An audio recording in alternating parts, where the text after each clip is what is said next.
जातो कोल्हापूर शहरात एंट्री करतो. तिथून बघूया कसं आहे कोल्हापूर शहर आणि त्यानंतर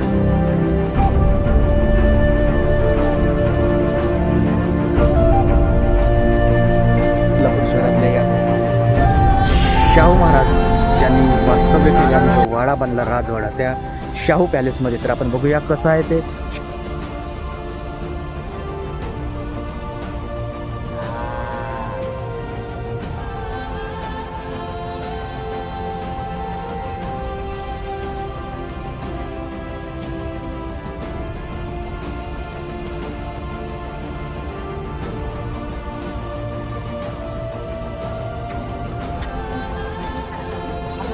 जय भीम जय शिवराय. कसे आहात आपण आहोत महाराष्ट्रातील ऐतिहासिक नगरीत, ऐतिहासिक शहर, ऐतिहासिक वारसा ज्या शहराला लागला आहे, ज्यांची